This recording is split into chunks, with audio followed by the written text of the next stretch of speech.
Exorciste et Fléau sont des ennemis naturels. Combattre, se maudire, toujours plus loin est leur destin. Mais certains échappent à la règle. Des outsiders qui peuvent se dresser face à une légende, face au roi, sans une once d'énergie occulte et le faire trembler. Même si, à Skip, il se retire. Bon, le plan anti-Sukuna, Yuta reviendra. Yuji et les Kamo, retour de Gojo Satoru. Et Sukuna qui se retient, non mais là, il faut vraiment qu'on en parle.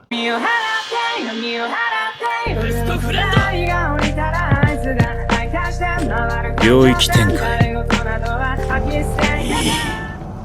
それでいい Mesdames et messieurs, ici Chage et on se retrouve aujourd'hui pour la review du chapitre 252 de Jujutsu Kaisen, la bataille décisive du No Man's Land infesté de fléaux de Shinjuku, partie 24. Et cette fois, on retrouve un Gege Akutami qui n'est pas en forme. Voilà, il y a des pages qui ne sont pas terminées, il y a des pages qui ne sont pas abouties. On espère donc le meilleur des repos à Gege Akutami pour qu'il puisse continuer et peut-être qu'on pourrait s'attendre à une pause lors des prochains chapitres. Dans tous les cas, ça, on le verra bien. Et au passage, n'hésite pas à liker ou disliker la vidéo, commenter, donner ton avis en commentaire et t'abonner si tu n'es pas encore abonné. J'ai besoin de ton soutien, trop de vidéos Jujutsu Kaisen. Il faut qu'on se démarque, il faut qu'on montre notre puissance. Et je tiens à vous le dire dès le début de la vidéo, ce n'est pas parce qu'on critique une œuvre, encore une fois, qu'on ne l'aime pas, tout simplement. On peut voir des défauts, on peut voir des qualités et tout de même apprécier. On peut faire semblant que le manga il est trop bien, il n'y a aucun défaut, non c'est trop bien. Parce que ça va y aller dans cette vidéo. Et donc commençons tout de suite par parler du plan. Puisqu'il faut bien reconnaître une chose à Gege Akutami, la tension marche.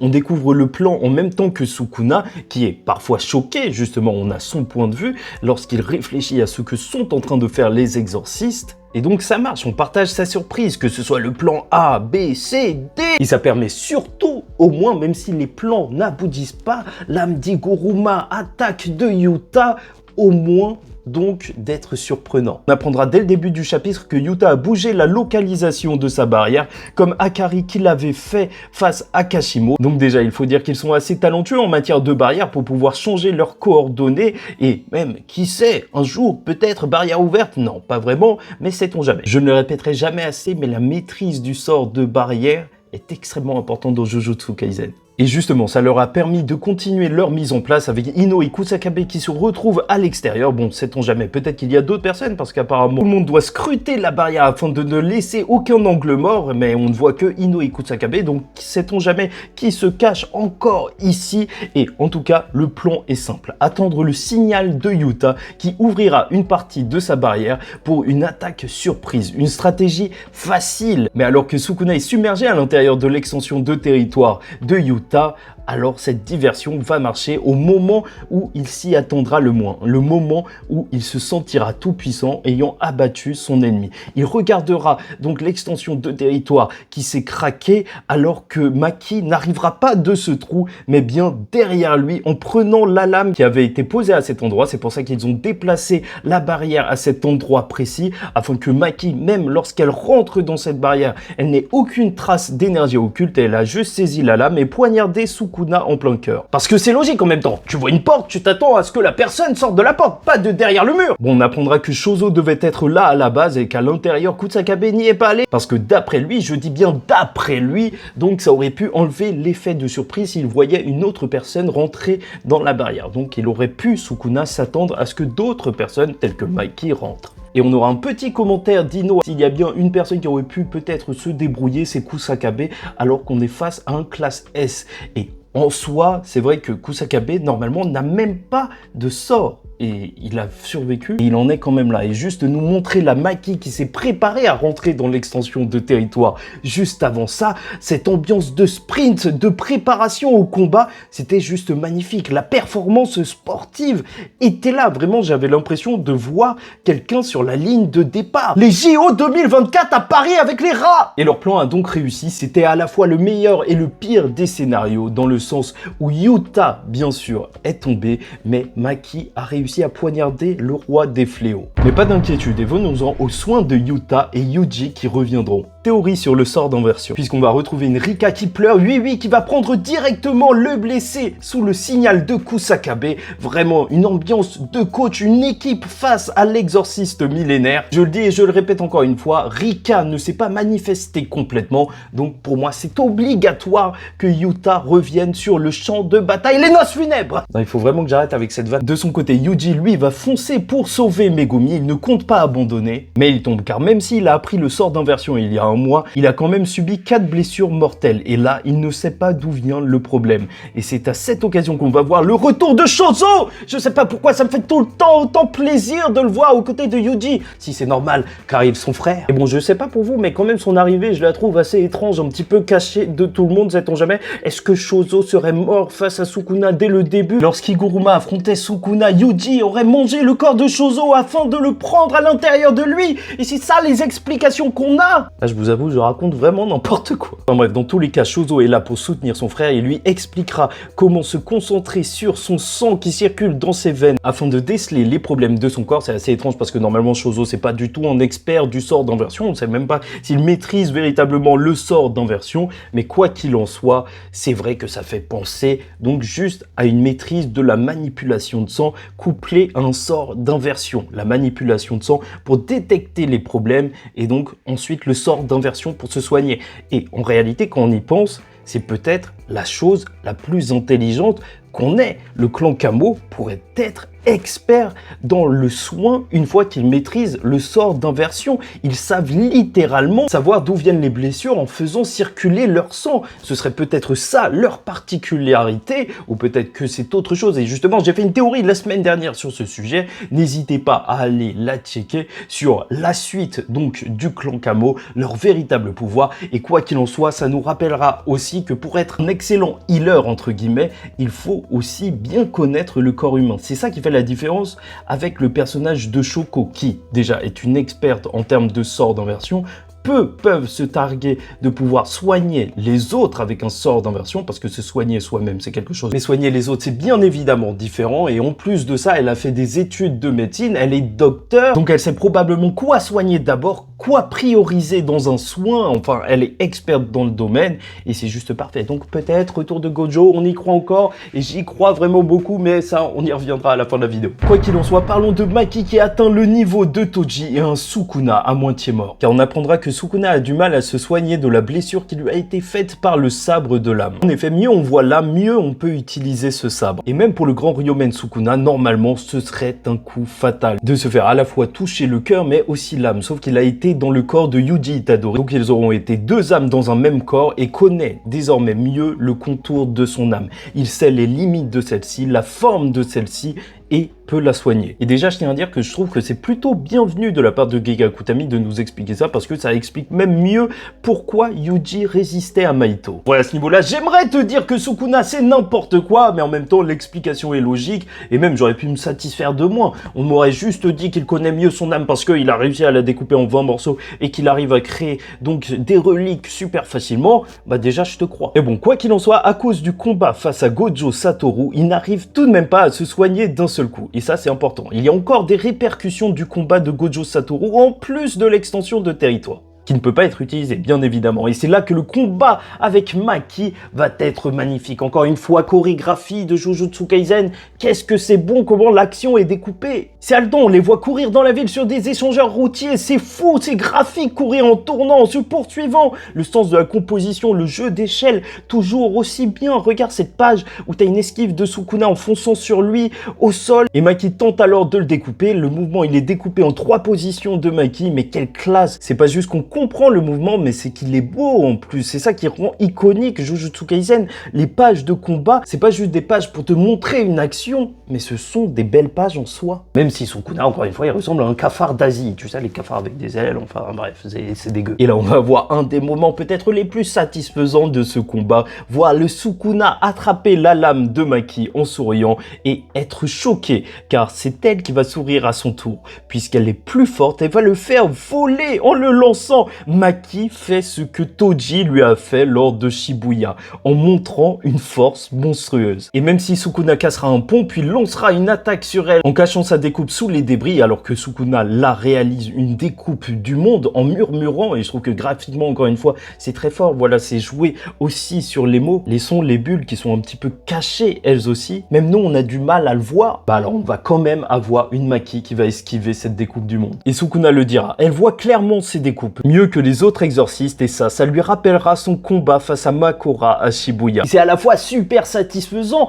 hyper hypant qu'on nous la compare, même si c'est juste par rapport à sa vision, donc à Makora, mais c'est aussi terriblement naze. Tu te rends compte? Avec ses yeux super développés qui peuvent voir les légers courants d'air, les changements de température et autres, bah voilà. Au final, ça reste des yeux normaux, aura esquivé l'attaque de Sukuna, alors que Gojo avait le 6e œil. Que c'est moi qui suis fou, c'est le monde, il est fou. Dois-je rire ou pleurer? Et c'est pour ça qu'il faut qu'on reparle de Gojo, mais plus que ça, elle verra que Sukuna est en train de faire battre son cœur avec ses sorts pour qu'il ne s'arrête pas tout en la combattant, alors que lui dit qu'il ne s'inquiète pas, il transpire à peine. Et il dit ça alors qu'il a une trace de sang sur la bouche et qu'il est en train de faire battre son cœur. Venons-en au sujet qui fâche. Est-ce que Uraume abuse et Sukuna se retient? On va critiquer. Donc on va retrouver Akari face à Uraume. Uraume qui a quand même une boule bizarre de glace derrière lui. Donc est-ce que ça pourrait lui permettre d'utiliser ses sorts de manière différente? Sait-on jamais. Ils semblent fatigués tous les deux. Le combat semble s'éterniser. Et Akari le dira. Il sent facilement l'énergie occulte de Sukuna. Et même s'il se disait qu'ils étaient mal quand il a vu la forme cafard de Sukuna, il sent son énergie occulte chuter et donc ils pensent qu'ils vont gagner. Et c'est là que Uraume déjà félicitera Akari, peut-être de manière ironique, en disant qu'un sort efficace laisse place à un cerveau ingénieux. Et c'est un petit détail, mais juste voir Akari se dire que non, le type qui est efficace, c'est Yuta, bah ça fait plaisir, parce que Yuta, de son côté, à l'époque, il disait que Akari était plus chaud que lui, voilà, il se renvoie la balle. Ils sont peut-être un petit peu humbles dans un sens, même si je pense pas que c'est le beau qui décrit Akari. Enfin bref, ce sont des camarades. C'est là que ça devient compliqué, puisque Uraume dira que si Sukuna n'est pas intéressé par quelqu'un, son énergie ne sera pas au maximum. Et c'est une véritable honte de ne pas avoir montré une personne qui surpasse Gojo Satoru. Même après son premier combat, il n'est toujours pas à fond. Alors déjà, je tiens à vous le dire, tout le monde peut dire n'importe quoi. Je vous rappelle que c'est le sbire qui s'est fait one-shot par Gojo Satoru, qui s'est pris une patate alors qu'il a tenté de s'interposer parce qu'il croyait qu'il était je sais pas qui, et qui s'est pris des jours d'ITT pendant plusieurs jours. Ah, j'ai trop mal. Gojo, arrête! Et franchement, en tant que sbire de Sukuna, même si on nous montrait un Sukuna qui était découpé en morceaux, atomisé, son âme réduite en poussière, son compte Twitter effacé, je suis sûr et certain que Uraume pourrait se ramener et dire... Purée, vous avez pas honte? Sukuna est mort d'ennui tellement vous étiez naze. Ah là là, bah bravo. Ah non, c'est...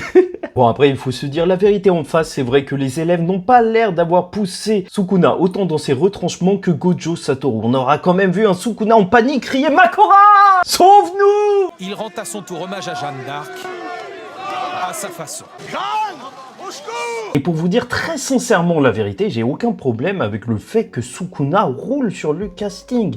On nous parle du roi des fléaux, celui qui a réussi à faire tomber toute une ère, à mettre tout le monde à ses pieds, le plus puissant exorciste de l'histoire. Mais écoutez bien ce que je vais vous dire, le problème pour moi c'est qu'il y a une dissonance entre ce qu'on nous montre et ce qu'on nous dit. Le personnage de Sukuna a failli se faire one-shot, bon, il l'a géré assez facilement. Dans l'extension de territoire de Yuta, on l'a vu se faire tabasser et prendre des risques énormes en se prenant le sort de l'ange. Si Megumi avait bougé, alors ça aurait pu changer toute la donne. Et nous dire qu'il n'était pas à fond alors qu'on a vu la forme Sukuna brisée, c'est quand même un peu gros. Le problème de Sukuna, c'est peut-être qu'on ne voit pas assez ses limites. Et là, on nous le montre pas assez puissant pour paraître invincible, puisqu'il se prend des coups, il saigne et compagnie, mais pas assez intouchable pour être intuable. Et ça pourrait être bien, sauf que tout ça, ça repose sur un fragile équilibre. Un méchant cheaté insurmontable, ça c'est un défi, mais ça peut sentir un peu trop le scénario quand il survit à plein de choses qui ont l'air de l'affecter. Donc très sincèrement, j'en ai rien à carrer des personnages.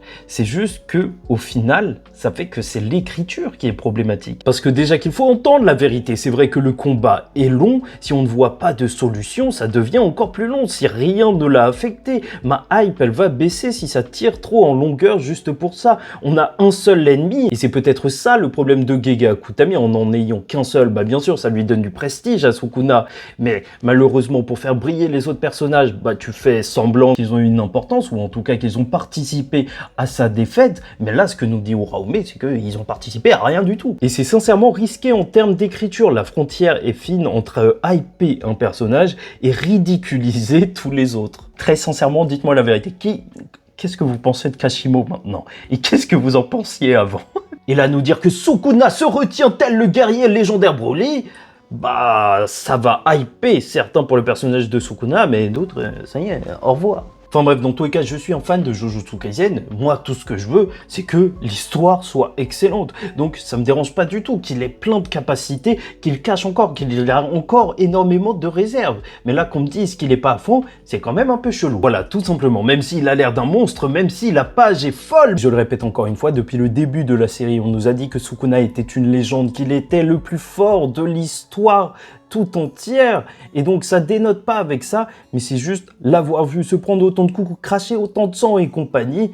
Bah oui, nous dire que là il était pas à fond, c'est bizarre. Tu peux l'entendre quand même, c'est bizarre. Et qu'ils aient vu la situation, vu tout ce qu'on nous montre, alors comment ne pas croire au retour de Gojo Satoru? Et je vous le répéterai encore une fois parce qu'on dirait qu'il y en a qui ont oublié et qui me prennent pour un fou. Mais le chapitre de la mort de Gojo Satoru, c'est un des trucs les plus bizarres qu'on ait vu dans Jujutsu Kaisen. Juste avant, on nous disait qu'il gagnait, et le chapitre d'après, bah il était déjà mort. On n'a même pas vu le truc qu'il y avait entre les deux. Il y a trop de mystères autour de ça. En bref, vous le savez bien, j'ai sorti une énorme vidéo théorie sur le sujet et ça reste encore d'actualité. Le parallèle avec Bouddha et compagnie. Et je pense que je vais renommer mon compte Twitter, je vais l'appeler Gojo va revenir jusqu'à ce que Gojo revienne.